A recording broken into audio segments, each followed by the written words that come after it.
Kalian pernah nggak sih lihat satu postingan di sosmed yang, wah langsung bikin heboh, yang provokatif banget, sampai-sampai timeline itu kebelah jadi dua kubu?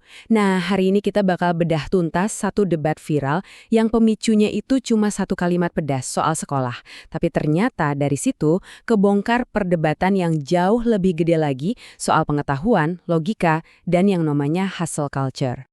Nah, ini dia nih biang keroknya. Langsung aja tanpa basa-basi, tanpa filter, satu kalimat yang boom, langsung menantang salah satu institusi paling dasar dalam hidup kita.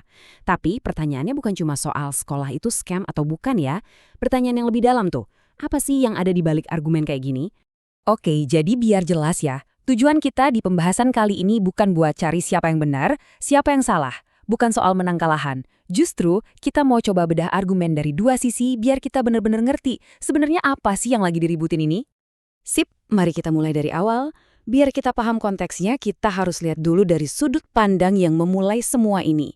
Kira-kira apa aja sih poin-poin utama dia buat ngedukung klaim yang kedengerannya berani banget ini? Kalau sekolah itu nggak ada gunanya. Nah, ini nih jantung argumennya. Intinya ada perasaan kalau waktu yang kita habiskan di sekolah itu ya sia-sia aja, buang-buang waktu. Tapi ini bukan cuma soal efisiensi loh. Di balik kalimat ini tuh ada keyakinan yang lebih dalam soal indoktrinasi dan sistem yang dianggap udah rusak. Jadi, argumennya ini bisa kita rangkum jadi beberapa poin penting. Pertama, sekolah itu dianggap sebagai ajang cuci otak atau indoktrinasi, bukan pendidikan murni. Kedua, ujung-ujungnya cuma ngejar selembar kertas yang namanya ijazah. Nah, ijazah ini katanya cuma tiket buat masuk ke perbudakan korporat. Dia bahkan sampai ngaku sengaja nggak naik kelas, sebagai cara dia buat nolak sistem ini. Oke, sekarang kita pindah ke sisi seberang. Nah, argumen balasannya ini punya strategi yang menarik banget. Jadi dia nggak cuma sekedar bilang, lu salah. Nggak gitu. Justru dia pakai logika dan cara ngomong si kreator sendiri buat nunjukin di mana letak kelemahan argumennya. Ini bukan sekedar bantahan, ini udah kayak tes logika langsung. Disinilah kita lihat inti dari serangannya. Si penentang ini nge-highlight kalau argumen sekolah buang-buang waktu itu diulang-ulang terus, tanpa ada penjelasan lebih lanjut. Ironisnya di mana? Nah, justru ketidakmampuan buat nyusun argumen yang rapi dan gak monoton ini yang dijadiin bukti. Bukti kalau pendidikan formal yang ngajarin kita cara mikir itu sebenarnya penting banget. Nah, kutipan ini rasanya jelek banget ya. Fokusnya langsung geser, bukan lagi soal apa yang diomongin, tapi gimana cara ngomongnya. Gaya komunikasi yang ngulang-ulang terus ini dianggap sebagai tanda-tanda kurangnya latihan berpikir kritis. Sesuatu yang ya harusnya didapat dari sekolah. Dan di sini argumen balasan nemuin satu kontradiksi yang kelihatan banget. Pertanyaannya simpel. Kalau kamu benci banget sama sekolah dan ngerasa itu buang-buang waktu, kenapa kamu masih sekolah? Nah, si penentang ini mempertanyakan konsistensi antara omongan dan perbuatan, yang mana itu kan dasar dari argumen yang logis. Oke, setelah logikanya diuji, perdebatannya naik level. Sekarang masuk ke ujian pengetahuan. Si penentang ngeluarin kuis dadakan, topiknya pas banget sama yang sering dibanggain sama kreatornya, soal duit dan kripto. Tujuannya apa? Simple, buat ngecek fondasi pengetahuannya itu sekuat opininya nggak sih? Pertanyaan pertama, kelihatannya simple banget. Apa itu uang? Konsep yang super dasar kan? Dan jawabannya juga lugas. Uang itu alat transaksi. Biar kita nggak ribet barter kayak zaman dulu. Ya, ini definisi yang standar banget lah. Nunjukin pemahaman dasar. Lanjut, pertanyaan kedua. Nah, ini lebih spesifik masuk ke dunianya si kreator. Apa itu kripto?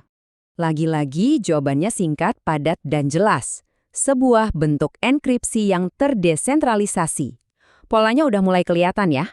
Pertanyaan dasar dijawab dengan pemahaman konsep yang pas. Dan pertanyaan pamungkas dari kuis ini, apa itu hedge fund?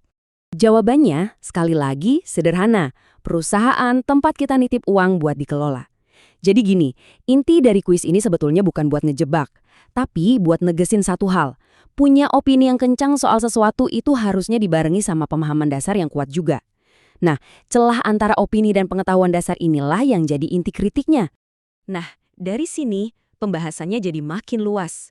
Nggak lagi cuma soal sekolah, tapi si penentang mulai ngebongkar keseluruhan persona online si kreator. Persona yang dianggapnya itu akarnya kuat banget dari yang namanya hustle culture. Di sini nih, argumen-argumen si kreator itu dilihat kayak semacam paket template yang udah sering banget kita dengar. Poin-poin kayak sekolah itu scam, atau kerja kantoran itu perbudakan, itu dianggap bukan pemikiran yang baru atau original, tapi cuma formula yang diulang-ulang dari narasi besar hustle culture. Kutipan ini langsung nunjukin kalau argumen ini tuh sebenarnya udah lama ada, nggak baru. Tapi di sini nih cerdasnya si penentang.